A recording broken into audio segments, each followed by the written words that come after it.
Hi, എല്ലാവർക്കും കുഞ്ഞൂസ് 293 മീഡിയയിലേക്ക് സ്വാഗതം. ഞങ്ങൾ ഇന്ന് എല്ലാവർക്കും സ്പെഷ്യൽ ആയിട്ടുള്ള ഒരു റെസിപ്പിയുമായിട്ടാണ് വന്നിരിക്കുന്നത്. അപ്പോൾ എന്താണെന്നല്ലേ നിങ്ങൾ ചിന്തിക്കുന്നത്? വളരെ സ്പെഷ്യൽ ആയിട്ടുള്ള ഒരു വീഡിയോ ആണ് ഇത്. എല്ലാവരും സ്കിപ്പ് ചെയ്യാതെ വീഡിയോ മുഴുവനായി കാണുക. നമുക്ക് വീഡിയോയിലേക്ക് പോകാം.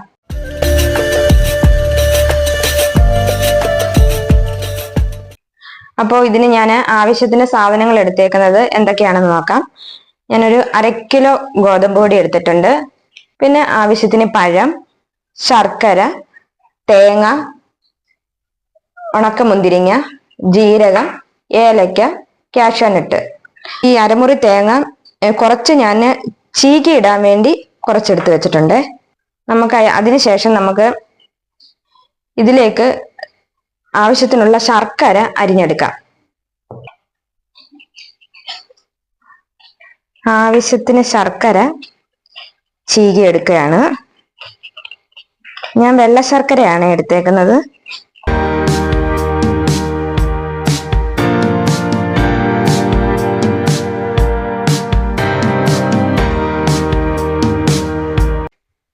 നമ്മൾ ഇതിൽ തേങ്ങാപ്പാൽ ചേർക്കുന്നുണ്ട്. അപ്പം ഈ അരമുറി തേങ്ങ ചിരകിയത് നമ്മളൊന്ന് ചെറുതായിട്ട് മിക്സിയിൽ അടിച്ചിട്ട് വരാം.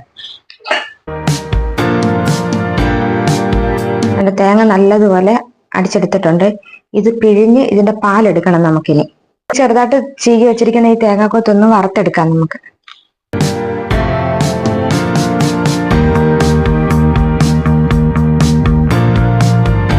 തേങ്ങാക്കൊത്ത് ബ്രൗൺ കളർ ആയിട്ടുണ്ട്. അപ്പൊ നമുക്കിത് വേറൊരു പാത്രത്തിലേക്ക് മാറ്റാം. ഉണക്ക മുന്തിരിങ്ങ വറുത്തെടുക്കാം.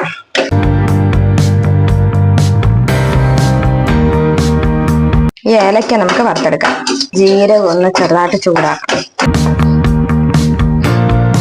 ജീരകവും ഏലക്കയും ചൂടാക്കി എടുത്തത് തണുത്ത് കഴിയുമ്പോൾ നമുക്ക് രണ്ടും കൂടി ഒന്നിച്ച് പൊടിച്ചെടുക്കണേ.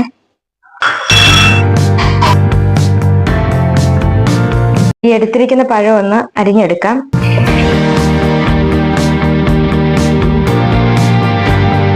അപ്പൊ നമ്മുടെ സാധനങ്ങളെല്ലാം റെഡി ആയിരിക്കുകയാണ്.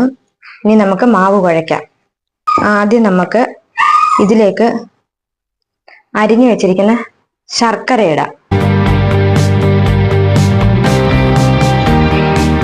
ആവശ്യത്തിനുള്ള ശർക്കരയെ ഞാൻ എടുത്തിട്ടുള്ളൂ. അതിനുശേഷം നമ്മൾ അരിഞ്ഞു വെച്ചിരിക്കുന്ന പഴം ചേർക്കുക.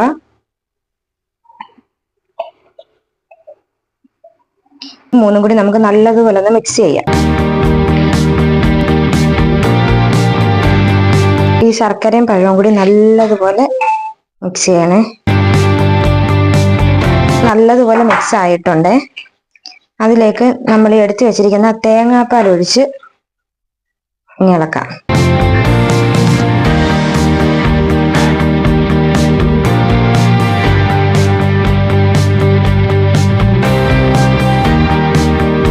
ഇനി ഈ പൊടിച്ചു വെച്ചിരിക്കുന്ന ഏലക്കയും ജീരകവും കൂടി നമ്മൾ ഇതിനകത്ത് ചേർക്കുക. അതിനുശേഷം വെച്ചിരിക്കുന്ന മുന്തിരിങ്ങ,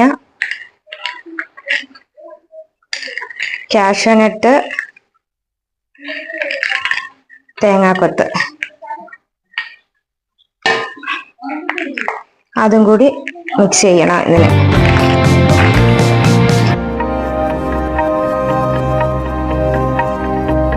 മാവ് റെഡി ആയിരിക്കുകയാണ്. അപ്പം നമുക്കിനി തയ്യാറാക്കാം. അപ്പോൾ നമ്മൾ തയ്യാറാക്കാൻ പോകുന്നത് പ്ലാവില അടയാണ്.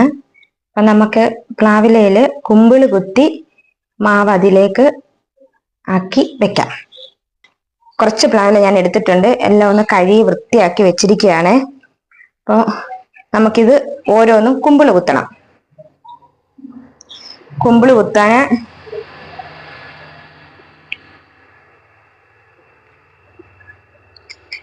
വേണ്ടേ, ആദ്യം തന്നെ ഒരു ചെറുതാണ് ഞാൻ എടുത്തത്. ഇനി ഇതിലേക്ക് മാവിടണം. ഇതിലേക്ക് കുറേശ്ശെ മാവ് ആക്കണം.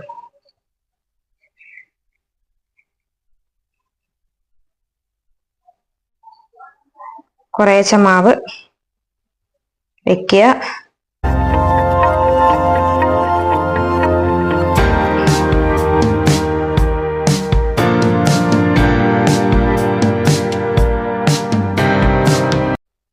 അപ്പൊ മാവെല്ലാം നമ്മൾ കുമ്പിള് കുത്തി അതിലാക്കി വെച്ചിട്ടുണ്ട്.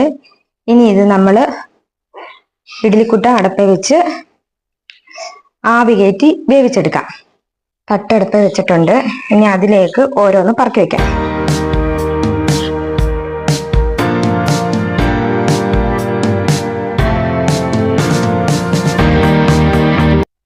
അപ്പൊ നമ്മള് എല്ലാം വെച്ചിട്ടുണ്ട്.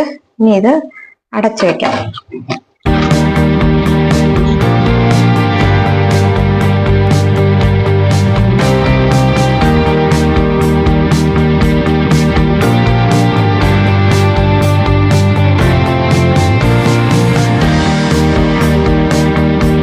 അപ്പൊ നമ്മുടെ പ്ലാവില അപ്പൊ റെഡി ആയിരിക്കുകയാണ്. അപ്പൊ ഇതിലൊരെണ്ണം നമുക്ക് കഴിച്ചു നോക്കാമെന്നാ. നല്ല ടേസ്റ്റ് ഉണ്ട്. ആ പ്ലാവിലയുടെ മണം, പിന്നെ അതിനകത്ത് ഏലക്കയും ജീരകവും ഒക്കെ ചേർത്തില്ലേ, അതിൻ്റെയൊക്കെ ഒരു മണമുണ്ട്. പാകത്തിന് മധുരമുണ്ട്. അപ്പോൾ എല്ലാവരും ഇത് വീട്ടിൽ ട്രൈ ചെയ്ത് നോക്കുക. അപ്പോൾ ഞങ്ങളുടെ വീഡിയോ ഇഷ്ടപ്പെട്ടെങ്കിൽ എല്ലാവരും സബ്സ്ക്രൈബ് ചെയ്യുക, ലൈക്ക് ചെയ്യുക, കമൻറ്റ് ചെയ്യുക, ഷെയർ ചെയ്യുക. ഇനിയൊരു വീഡിയോയുമായി വരുന്നിടം വരെ എല്ലാവർക്കും ടാറ്റാ.